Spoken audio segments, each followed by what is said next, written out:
Hey all, welcome to the Crawford Institute of Pop Culture Collectibles, and this should normally be this week's favorite collection. But instead, I'm going to redo one of my top 10 lists. My top 10 all-time action figure line list that I just did a couple weeks ago, I made a grievous error.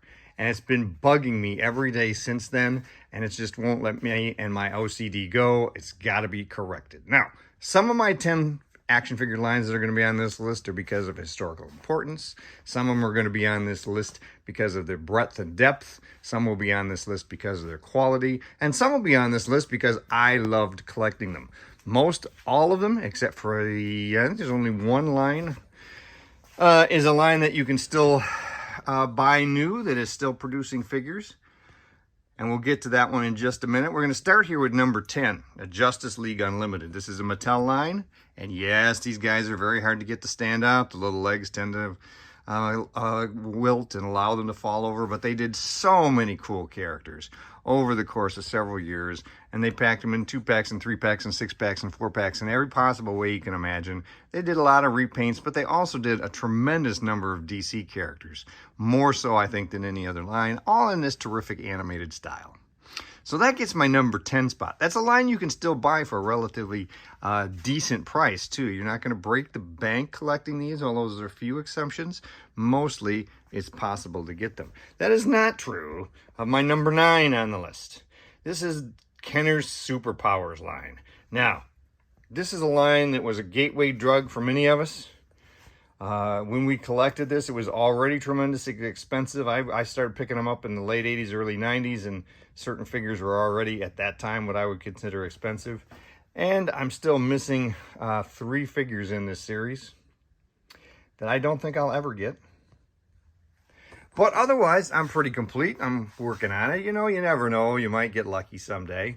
And this is a line with some terrific action figures and vehicles. Like I said, this one actually has some historical importance. It is a terrific line that ended up getting us a lot into action figure collecting. Number 8 also has some real historical impact. That would be Spawn. Todd McFarlane sort of changed the industry in the 90s. There's some amazing figures. Even the early ones still hold up pretty well. Really cool designs. He based it mostly off his comic books, but then he went in other directions as he went forward. And he really added a level of quality to the sculpting and paint that we hadn't seen prior. And it really allowed adult action figure collectors to turn into a thing. So, number 8 on the list, Spawn. Now, number 7 on the list is going to be one that's a bit more personal. One of those ones that doesn't have the depth, and the breadth maybe of some other lines. But it does have, for me, some real significance. I love this series. I've done actually videos on all of these individual series that are going to be on here. But this one in particular, Futurama. The Futurama line by Toynami is a great series. I wished we'd gotten more depth. Sadly, it did not last long enough for us to give us all the characters we might like. I'm hoping that with the new series on Hulu, somebody might pick up the license other than Funko for their Pops. And we might get some really cool additions. And hopefully in the same scale. It always bums me out when they switch scales on me. So that's number 7. Number 6 is a line that might surprise you. I am not a Masters of the Universe guy. And most people are going to put the original 1980s Masters of the Universe line on their top 10 of all time. I am not. Couldn't care less about that line. But I am going to tell you that I love the Masters of the Universe classics. This is another line that I am a completist on. I'm actually missing, I think, 2 figures to be what I consider to be complete. So I'm still working on it. You'll notice there's a video of all these guys. Also, in my videos is one of my favorite collections. And it's the breadth of this line as well, along with the amazing articulation. These are some really well-made, terrific action figures. Mattel did a great job on this one, so they get another spot on the list. So, Batman the Animated Series has had a bunch of great lines. Kenner and Hasbro did some nice stuff. But for me, number 5 on the list is going to be the line from DC Direct. They really did a nice job with these figures, producing some great characters in a bigger scale than we've gotten before, and with some terrific accessories like the Batcave, the Batmobile, and of course, up there on the ceiling, the huge Batplane. So this is easily had to be on my list somewhere, and when push came to shove, it came in number 5. So the last, earlier I mentioned that there was one on this whole list that still was available out there in the real world to buy on a regular basis, and that would be Mezco's 112 Collective. This is an amazing series of action figures.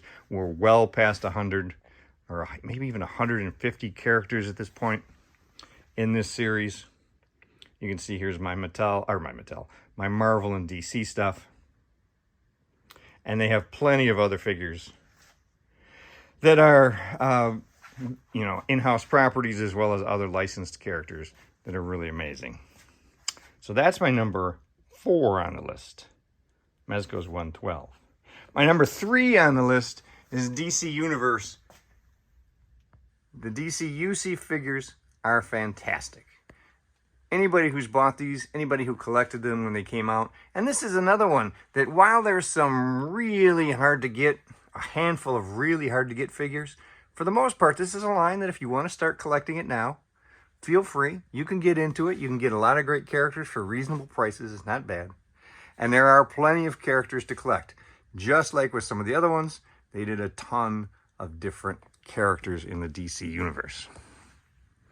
Let's get back into cartoons for a minute. And of course, one of my favorite all-time lines, thanks to the quality, thanks to the use of electronics, which was pretty unheard of before this, at least at this level, is the world of Springfield. You can't get more depth and breadth than what Playmates did with this line. Oh, so many B characters, so many cool lines with the playsets, so many great concepts. Just a really fun series. And had I not fixed my terrible error of a couple weeks ago, this would still be my number 1. But let's be honest, that is not my number 1. I have told you this more than once, that my number 1 favorite all-time action figure line, not including 6 scale, I'll talk about that in a minute, is the Muppets from Palisades. This fantastic series of action figures is easily one of the greatest of all time. They had such beautiful work. They loved the line. This is one of those situations where you had people who actually cared about what they were doing producing these figures. They cared about the license, they cared about the quality, and it showed. So, there is my number 1 favorite all-time action figure line. Now you're going to say, well, Michael, where's Star Wars? Yeah, Star Wars doesn't really, not in the regular action figure line. You might see Star Wars show up when I talk about 6 scale. You're going to see G.I. Joe show up when I talk about 6 scale. I will do a completely separate 6 scale top 10 series of all time, simply because there's so many of them. It would have just watered this list down too much and pulled away from too many deserving candidates for my top 10. So there we have top 10 of all time action figures. Let me know what your favorite series are, and hopefully I'll never have to do another redo on a video again. Talk to you later.